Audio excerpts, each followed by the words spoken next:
Bonjour, monsieur le journaliste. Une date, un événement, bien une date, plusieurs événements, le 22 juillet 2013.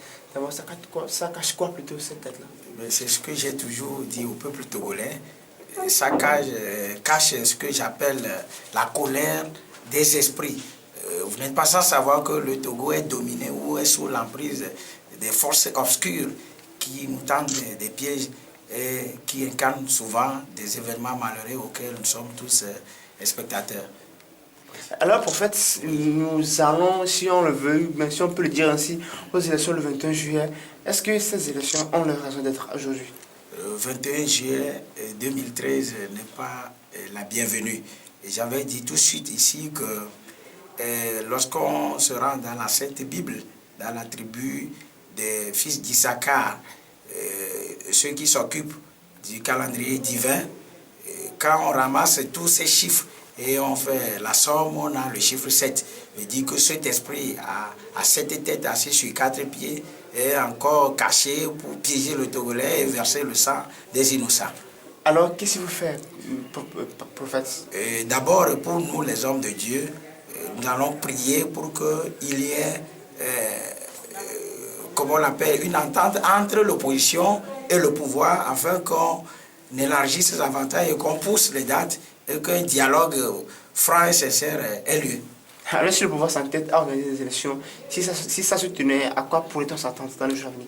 Oui, c'est ce que j'avais appelé le déluge de sang, le déluge sociopolitique. Et ça va s'empirer jusqu'à noircir le Togo. C'est ça. Alors, prophète, dites-nous, vous avez parlé des calamités qui vont venir du nord, du septentrion. Qu'est-ce que vous voulez dire concrètement par là? Oui, vous n'êtes pas sans savoir ce que j'avais dit, que le Togo a une prophétie, ou bien une prophétie est sur le Togo. La prophétie là a son nom qui est Ablon, dans notre dialecte du sud d'Evé, et chez les Kabyles, j'ai donné à l'Ouadja tout de suite, avec les composantes.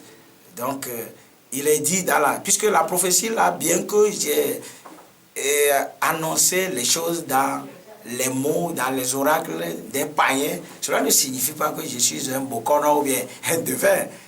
Mais c'est le mot qui convient d'après ce que nos aïeux ont fait. Vous savez, notre hymne dit que notre salut réside auprès de nos aïeux. Salut à toi, pays de nos aïeux. Qu'est-ce que nos aïeux ont fait? Qu'est-ce que nos aïeux ont tissé avec cette terre togolaise que nous avons pour que, si nous voulons notre salut, il faut qu'on aille vers eux. Dans ce que nos aïeux ont fait, l'alliance qu'ils auraient faite, c'est ça qu'on appelle l'alliance d'Ablon. Alliance d'Ablon que j'appelle Dan, Azé ou Tobezepri, Mambi Wata, Tosu, Hebieso, Aboué dans notre dialecte. Ce que nous appelons Tobé Nible aussi ailleurs c'est Aïssou et autres. Donc, oui, c'est ce que je peux dire. Il n'y a pas beaucoup de choses. Donc, si je parle de comment l'esprit là se manifeste, c'est toujours du nord vers le sud. La Bible même l'a dit que toutes les nations, bien tous les royaumes sont conçus du septentrion vers le midi. Alors, monsieur, par quel exemple peut-on illustrer le fait que ça part du nord pour venir au sud?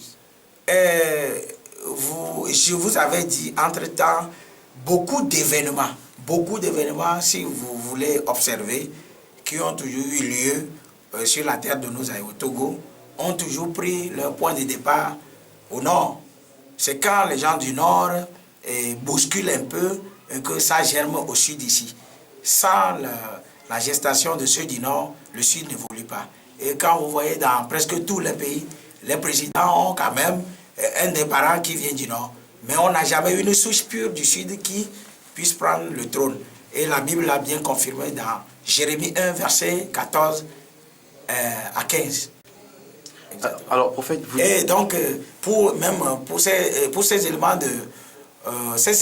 des incendies, ça a démarré par le septentrion avant de finir au sud. Même pour les inondations, dans le temps, c'est toujours du nord vers le sud.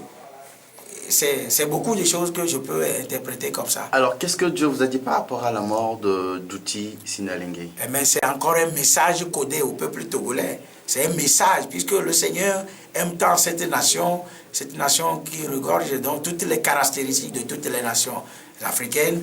Donc, voulant faire de notre nation, l'ordre de l'humanité, la sagesse humanitaire, donc d'outils, la mort d'outils et de Sinandare et autres là, constitue encore un message fort pour les peuples du Nord.